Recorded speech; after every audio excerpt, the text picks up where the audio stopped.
Mateus capítulo 4, verso 1 em diante, diz assim a palavra de Deus.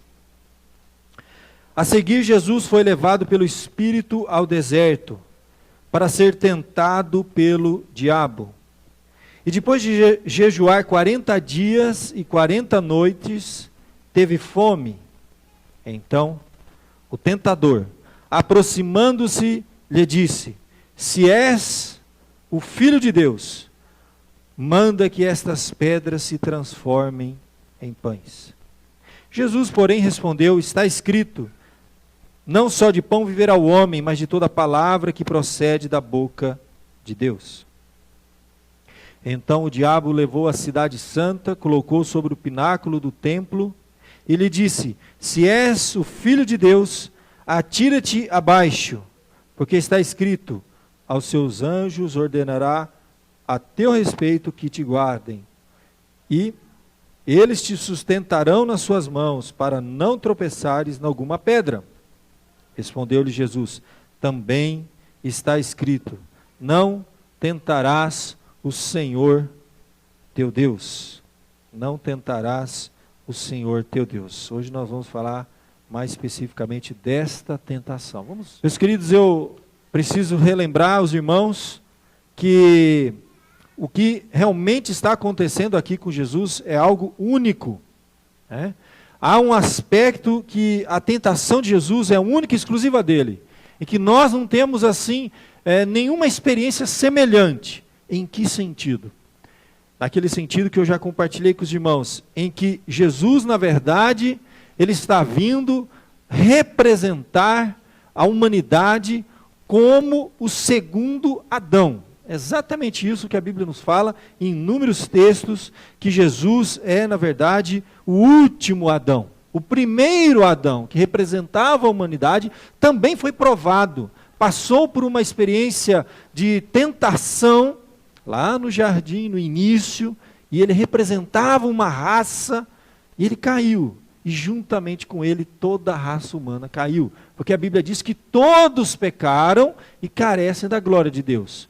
É por isso, então, que nós vimos lá em 1 Coríntios, capítulo 15, quando Paulo vai refletir sobre o significado da morte e ressurreição de Cristo, da obra de Cristo, que inicia aqui, quando ele foi tentado no deserto, e por toda a sua vida, morte e ressurreição. Paulo diz em capítulo 15, verso 21 de 1 Coríntios, visto que a morte veio por um homem, também por um homem veio a ressurreição dos mortos. Pois assim como em Adão todos morrem, assim também todos serão vivificados em Cristo. Olha que coisa linda. Então, na verdade, Paulo ele está mostrando esse contraste de o primeiro Adão, que representava a humanidade, ele caiu daquele estado de graça, ele se desconectou de toda a fonte da vida, e ele que representava uma humanidade, levou consigo toda esta humanidade. Então em Adão todos morreram, mas em Cristo todos serão vivificados. E da mesma forma como a ressurreição agora vem por um único homem, todos nós experimentaremos esta ressurreição. Pouquinho mais adiante, no verso 45, de 1 Coríntios 15, 45, Paulo diz ainda, olha, porque está escrito, o primeiro homem, Adão, foi feito alma vivente. O último Adão, porém, é espírito vivificante. Então a Bíblia, em várias passagens, mostra claramente isso. Jesus, ele era o nosso representante. Porque o primeiro falhou, o primeiro caiu, e todos nós caímos juntamente com ele. E agora Jesus então estava sendo provado, tentado no deserto. Há aspectos semelhantes, contrastantes, até mesmo contrastante entre a aprovação do primeiro Adão lá no Jardim do Éden e a aprovação deste último Adão aqui no deserto. A Bíblia nos fala, por exemplo, que para Adão foi dito, de toda a árvore do jardim comerás livremente, mas da árvore do conhecimento do bem e do mal não comerás, porque no dia em que comeres, certamente morrerás. E morte é separação, como nós sabemos, e o que ocorreu foi justamente isso. Adão, ele se separou de Deus, caiu daquele estado de graça. Então assim nós vemos que Adão precisava confiar em Deus, depender de Deus, e não agir por conta própria. E Jesus também. ali no deserto, naquela circunstância, ele precisava confiar em Deus, depender de Deus no deserto e não agir por conta própria. Adão estava num jardim, agora o contraste, né? E tinha muitas alternativas, muitas opções. Ele estava no jardim, mas Jesus em um deserto. Adão tinha toda a árvore do jardim, comerá livremente. Jesus estava em jejum 40 dias e 40 noites. A palavra de Deus nos diz que depois de jejuar 40 dias e 40 noites, ele teve fome. E aí então, logo em seguida, é que ele é tentado pelo diabo no deserto. E a Bíblia diz que ele foi tentado em todas as coisas, a nossa semelhança, mas sem pecado. E aí então nós entendemos que aquele tentação que Jesus viveu no deserto, o que estava em jogo era a nossa redenção. Ele venceu aquela tentação. Na verdade, as 3 investidas de Satanás, em cada uma delas ele apontou, está escrito, está escrito, está escrito.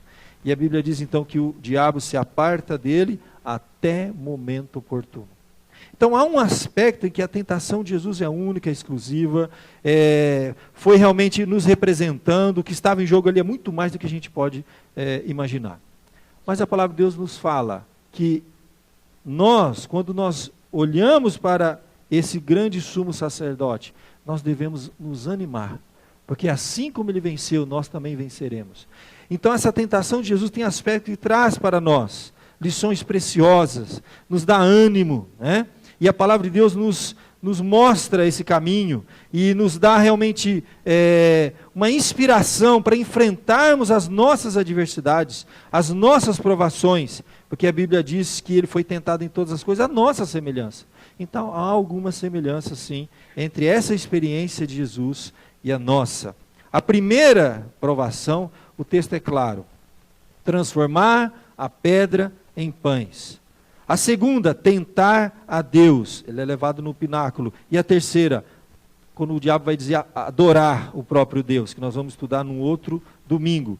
Lá, meus queridos, nessas 3 tentações, Jesus encontra um escape, vamos dizer assim.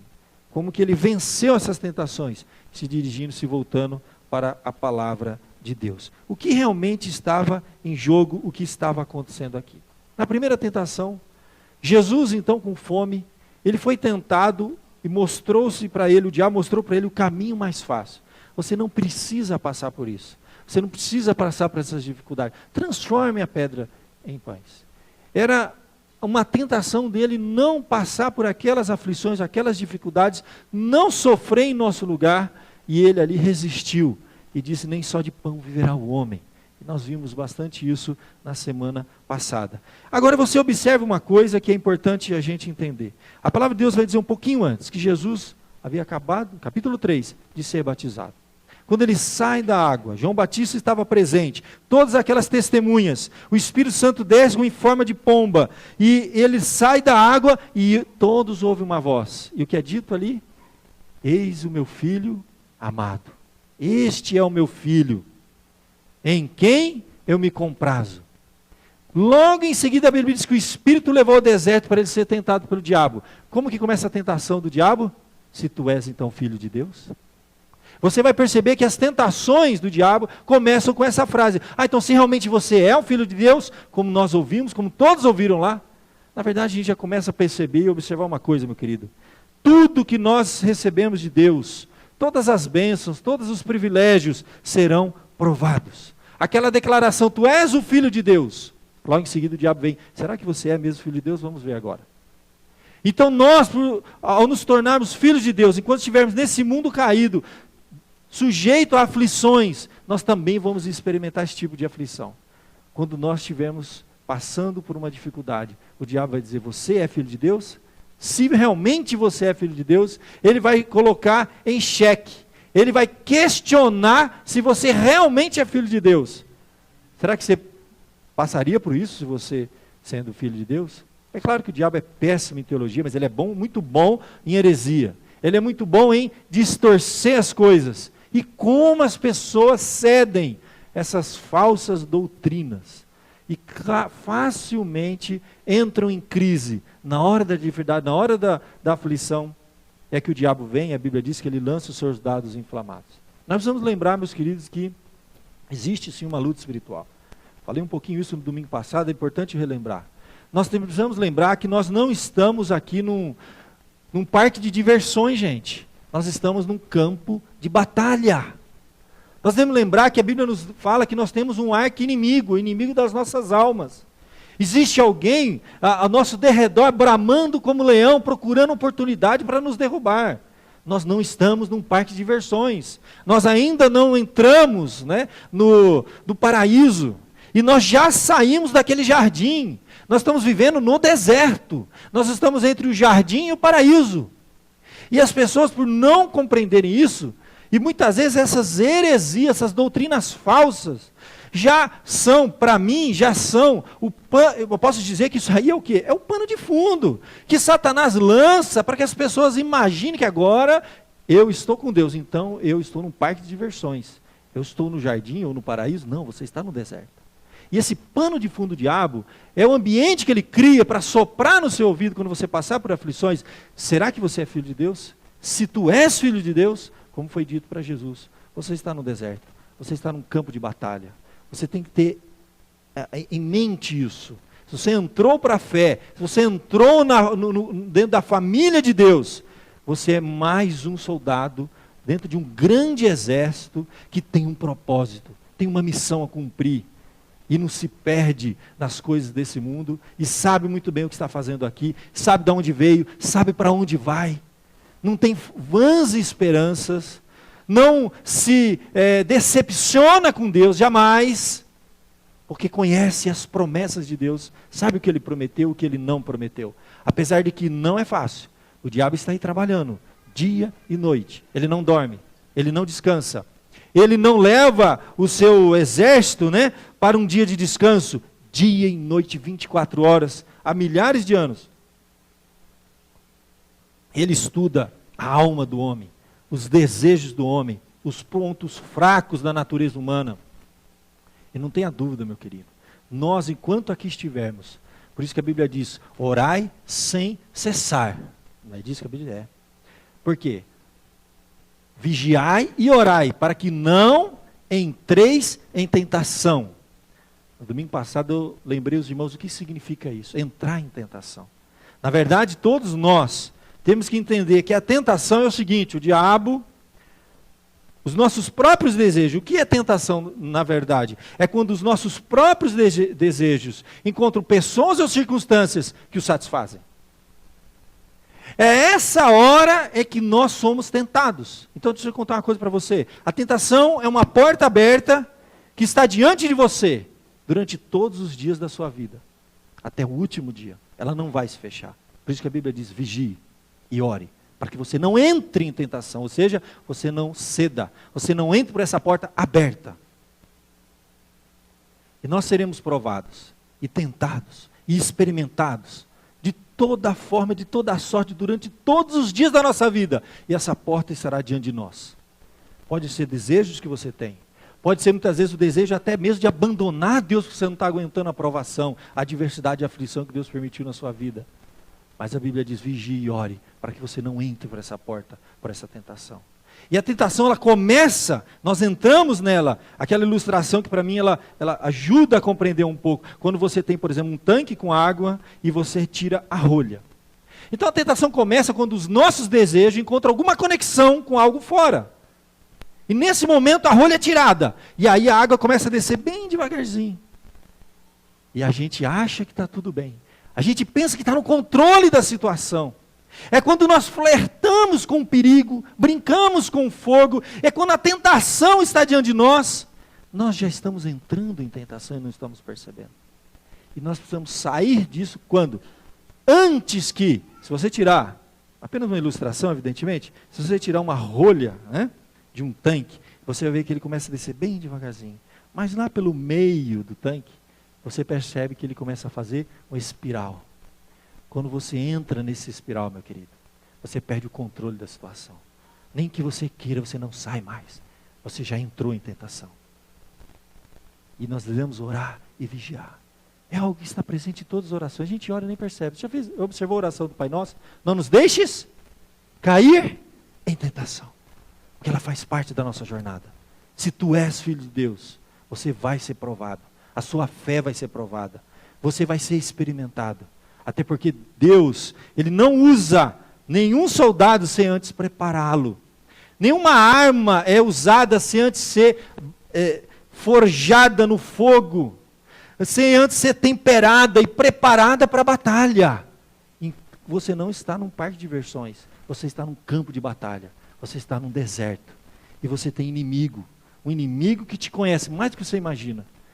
Acompanha você toda a sua vida. Sabe todos os seus pontos fracos. E assim como ele tentou a Jesus, que ele é oportunista, a Bíblia diz que ele recuava até momento oportuno. Até momento oportuno. Mesmo quando Jesus estava em oração, ele estava ali, esperando uma oportunidade. E a gente percebe quando nós estamos fraquejando. Quando foi feita uma pesquisa nos Estados Unidos há um tempo atrás, com 400 e poucos líderes, de várias denominações, de várias circunstâncias, homens que tinham grandes responsabilidades, mas que caíram em algumas circunstâncias da sua vida. E na verdade, uma característica que todos eles tinham, primeiro, todos admitiram que antes deles caírem, eles já vinham com uma vida, vamos dizer assim, desleixada, uma vida sem vigiar, pessoas que já não estavam orando mais, que já não estavam lendo a Bíblia, que vinham na igreja, alguns até tinham compromissos na igreja e tinham que vir, mas que já não tinham aquela vida com Deus, já não estavam vigiando, em comunhão com Deus, não tinham aquele compromisso de coração com as coisas de Deus. Era uma das grandes características de todos os que caíram. Eles estavam realmente abrindo o flanco, vamos dizer assim. Eles estavam sem vigiar, né, digamos assim. E uma segunda característica de todos que caíram, todos diziam, eu nunca poderia imaginar. Eu me achava, nesta área da minha vida, invencível, inatacável. Eles nunca tinham cometido aquele tipo de pecado, eles nunca tinham cedido naquela área. Coisa que você pensa que nunca pode acontecer, com você acontece. E eles foram tentados naquilo. Ali você vê duas coisas. Eles não foram humildes o bastante para buscar ajuda e recurso de Deus. E foram arrogantes o bastante para achar que eles nunca iriam cair. E caíram. Grandes líderes, grandes homens. Destruíram suas vidas, suas carreiras, sua família. Tudo foi por água abaixo. Porque ele tinha um inimigo que estava ali do lado deles. Em algum momento eles esqueceram que estavam no deserto. Em algum momento eles esqueceram que eles estavam numa batalha. E pensaram que estamos agora então num parque de diversões. E relaxaram. É nessa hora que o inimigo entra. A Bíblia diz que ele se afastou de Jesus até momento oportuno. E essa é a nossa realidade. E é por isso que esta aprovação de Jesus, ela tem um significado. A primeira tentação, transforme essas pedras em pães. E ele disse, nem só de pão viverá o homem, mas de toda palavra que procede da boca de Deus. Ele estava realmente confiando em Deus. Ele mostrou com aquela resposta que ele dependia de Deus. Que Deus era o Senhor da sua vida. Que mesmo na privação, ainda que falte, né? Ainda que a videira não vingue, aconteça o que acontecer, o Senhor continua sendo o meu Deus. Aí o diabo falou, então você confia mesmo em Deus? Então, a Bíblia diz que o diabo levou até um pináculo. E disse, se és o Filho de Deus, atira-te abaixo. Porque está escrito, aos teus anjos ordenará a teu respeito que te guardem. Esse pináculo, meu querido, ficava ali na cidade santa, como diz o verso de número 5. Ele era um tipo de uma torre que ficava no templo. E ali era a altura era aproximadamente 150 metros. E se na primeira tentação, meus queridos, Jesus foi provado na sua confiança e dependência, é que foi provada, agora o que o diabo faz é um abuso dessa confiança e dessa dependência. Então ele é daqueles que confia. E é aí que muitos caem. Ele é daqueles que realmente acreditam em Deus, que realmente confiam em Deus. Então eu vou tentar confundi-lo nessa área. Então se você realmente é o Filho de Deus, se você realmente confia em Deus, então se lance daqui. Porque se você é filho de Deus, Deus vai te proteger, Deus vai estar com você. E olha que coisa interessante. O diabo, na verdade, está citando um texto. Ele está citando o Salmo de número 91. Se você quiser abrir o Salmo, pode abrir. O diabo, ele é muito bom de Bíblia, para distorcer, evidentemente. Ele conhece muito a Bíblia. Eu vou dizer para você que o diabo conhece a Bíblia mais do que muito cristão. É possível que o diabo conheça a Bíblia mais do que muito de nós aqui. E ele foi, então, nessa hora, ele muito articulado, com as suas artimanhas.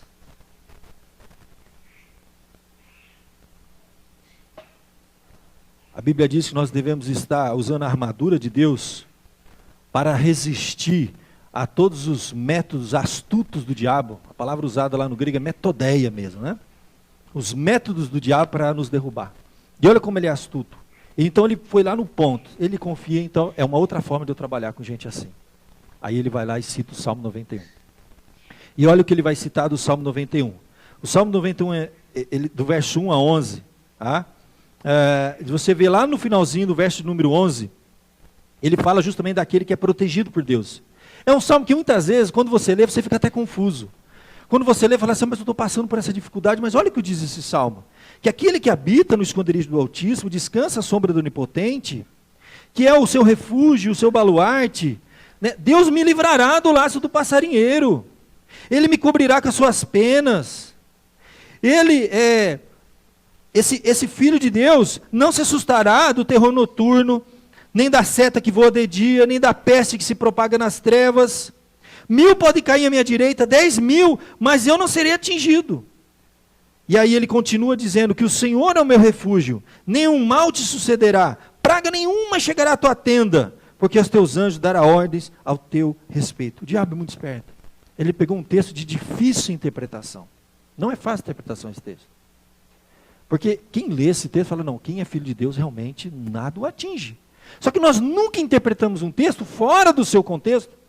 E nunca interpretamos uma porção da Bíblia sem analisá-la à luz de toda a Bíblia. E eu vou dizer então para você, eu posso formar uma doutrina aqui que é chamada doutrina da prosperidade.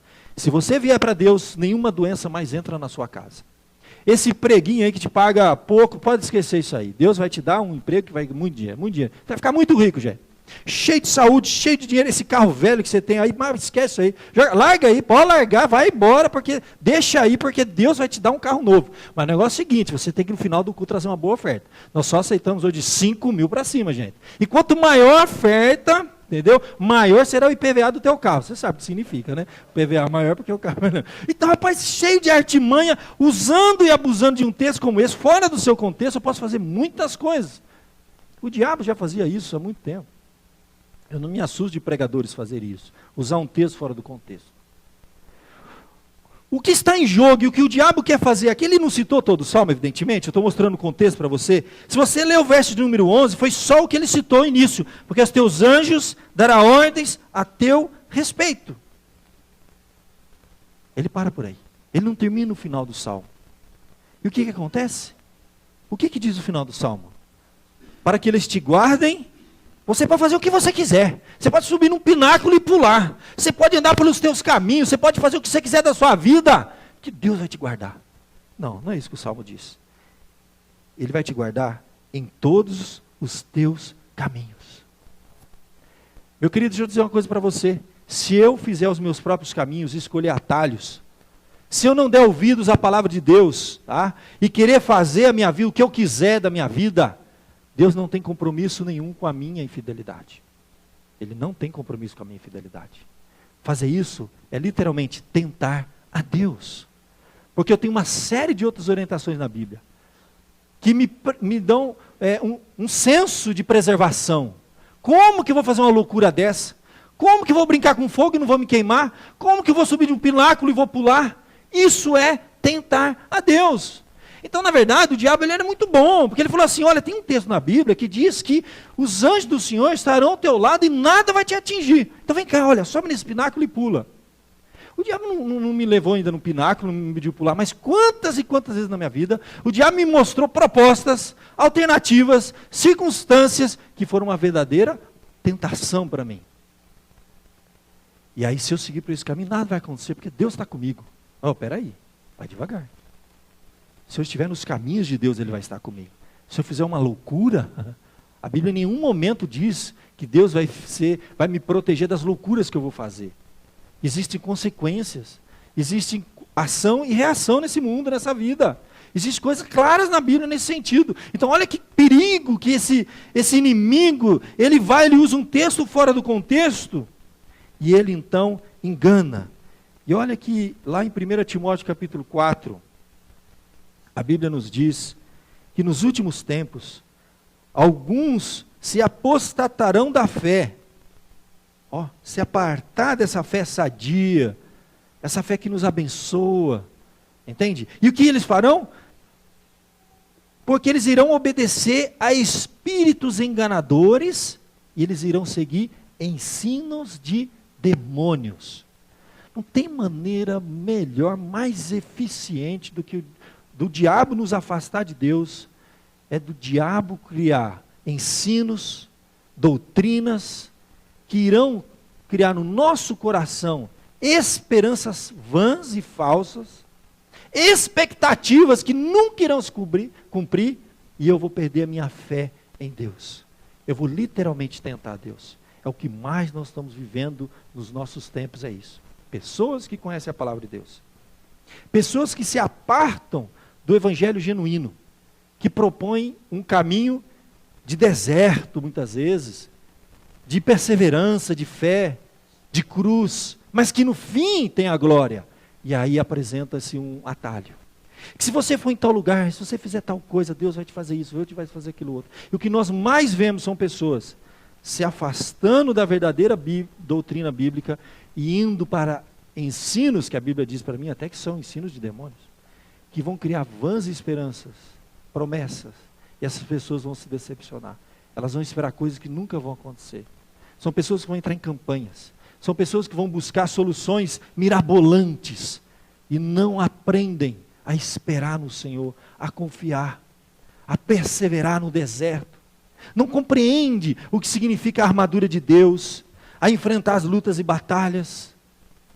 Não compreende Romanos 8, que nós lemos juntos, que as aflições do tempo presente não podem nem se comparar com a glória que há de se revelar em nós.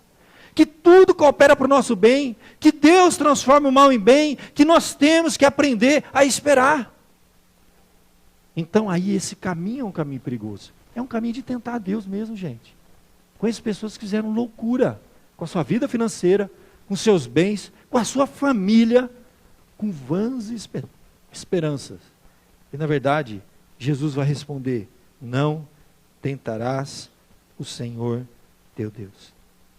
Tentar aqui, meus irmãos, é interessante que uma das passagens bíblicas que enfatizam esse tentar, né, que o povo tentou a Deus, está registrado lá em Êxodo capítulo 17, do verso 1 ao verso número 7, quando a Bíblia diz que o povo contendeu com Deus, e quando o povo criou uma circunstância, a Bíblia nos diz lá que tendo partido toda a congregação dos filhos de Israel do deserto, e fazendo as suas paradas, segundo o mandamento do Senhor, eles pararam num lugar chamado Refidim, e ali não havia água para beber.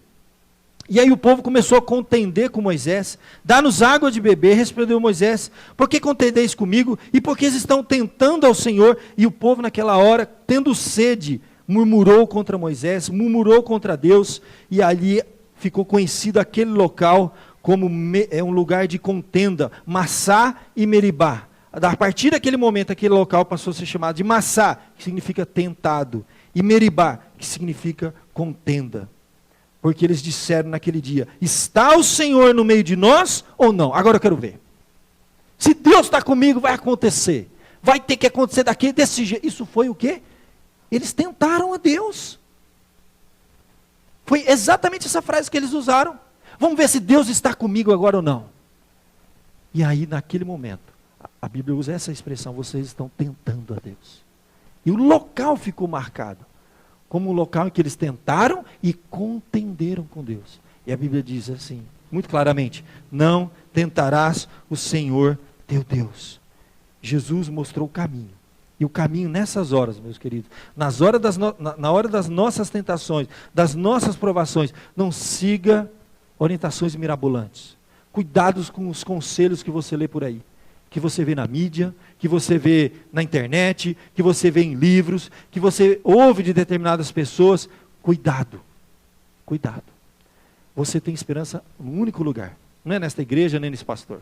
A sua esperança tem que ser num único lugar, onde Jesus apontou as 3 vezes. Está escrito.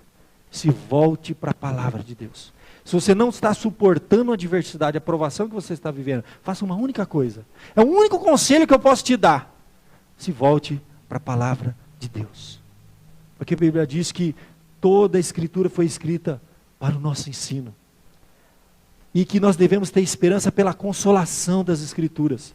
E que a Escritura, a palavra de Deus, ela nos dá sabedoria, como agir, como fazer nessas horas.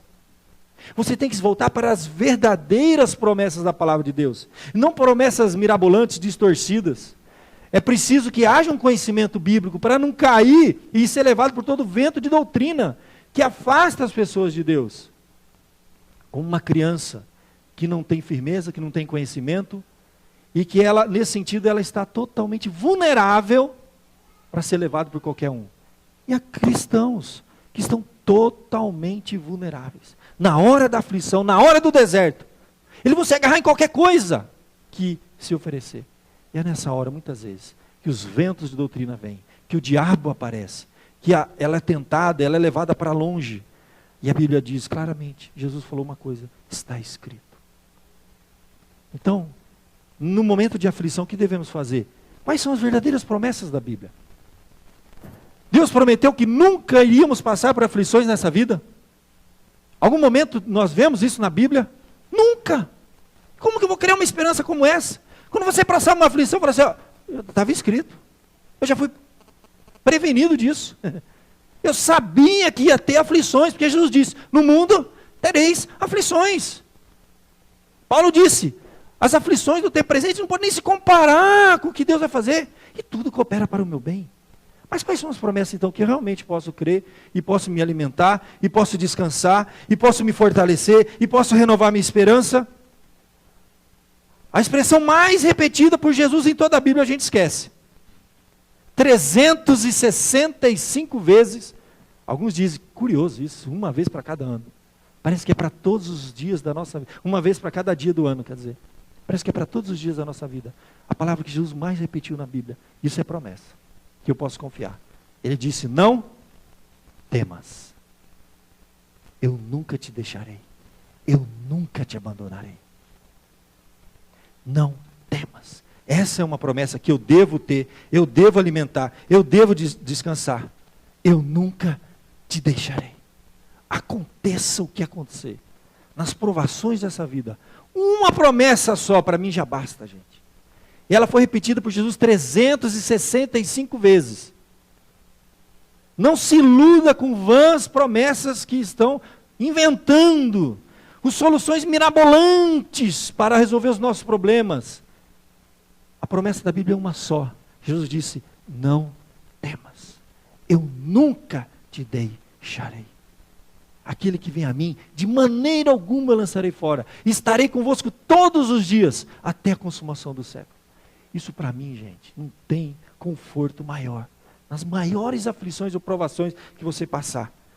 Você pode estar sendo tentado, como comentei domingo passado. Você pode estar sendo tentado pelo diabo. A Bíblia diz, resistir ao diabo e ele fugirá de vós. Você pode estar sendo tentado pelos desejos do seu coração. A Bíblia diz, fugir disso. Não brinque com isso, não tente a Deus. Não deixe o nível descer. E você entrar em espiral, em redemoinho, que você não vai conseguir sair. A Bíblia diz então que há coisas que nós precisamos fugir, há coisas que nós precisamos resistir em oração, mas sempre com essa esperança que Jesus disse, não temas, 365 vezes. Nos momentos mais difíceis, os servos de Deus, os filhos de Deus no passado, tinham aonde descansar. Eles tinham como renovar sua esperança. E é por isso que a palavra de Deus nos fala, portanto, também nós, que estamos rodeados de tão grande nuvem de testemunhas, desembaraçando de todo o peso e do pecado que tenazmente nos assedia, coisas que querem nos derrubar, corramos com perseverança a carreira que nos está proposta. Como? Olhando firmemente para o autor consumador da fé, Jesus, o qual, em troca da alegria que estava proposta, suportou a cruz, não fazendo caso da ignomínia, está sentado à destra do trono de Deus. Considerai, leve em consideração, gente, olha aí, atentamente, com muita atenção, aquele que suportou tamanha oposição contra si mesmo. O que ele viveu, o que ele passou, é nesse sentido que eu me identifico, para que você não fatigue, desmaiando em vossa alma. Para que você não venha a desfalecer, desistir daquilo que Deus tem para você, do plano de Deus para a sua vida. Você não jogue a toalha. Não desista desse caminho que você começou. No momento que você negou a si mesmo, tomou a sua cruz e o seguiu. As aflições do tempo presente não podem ser comparadas com a glória que está reservada para nós. Só que a única forma de nós fazermos isso, gente, a Bíblia diz, olhando para Jesus. Eu quero que você feche seus olhos e alimente a sua esperança com esta promessa bíblica, verdadeira promessa. Não temas. 365 vezes ela foi repetida na Bíblia. Foi repetida para todo o povo que se encontrava ali na antiga aliança. Foi repetida inúmeras vezes para os discípulos nas circunstâncias mais difíceis, de aflição, de dificuldade. Jesus dizia, não temas. Nessa hora, meu querido, nós vamos entender que eu não preciso compreender todos os caminhos de Deus. Até porque eu não vou compreender todos os caminhos de Deus. Deus vai fazer coisas na minha vida que eu nunca vou ter de resposta, explicação. Ele vai exigir uma única coisa de mim, confiança. Quando Ele diz, não temas. Ele não vai dar explicação por que você está passando por isso. Por que você está vivendo a dificuldade, a adversidade que você está vivendo. Mas Ele promete que estaria com você todos os dias. Aconteça o que acontecer. Ele diz, não temas. Feche seus olhos, fale com Deus. Ó Pai querido, essa noite nós fomos confrontados com a Tua palavra, que é viva, eficaz, poderosa, que se renova dia a dia, Senhor, e nos confronta, e nos mostra, Senhor, as nossas fraquezas, os nossos demônios, as nossas ilusões, os nossos desejos, os nossos pecados, as nossas tentações. E é no deserto, ó Pai, que nós somos confrontados.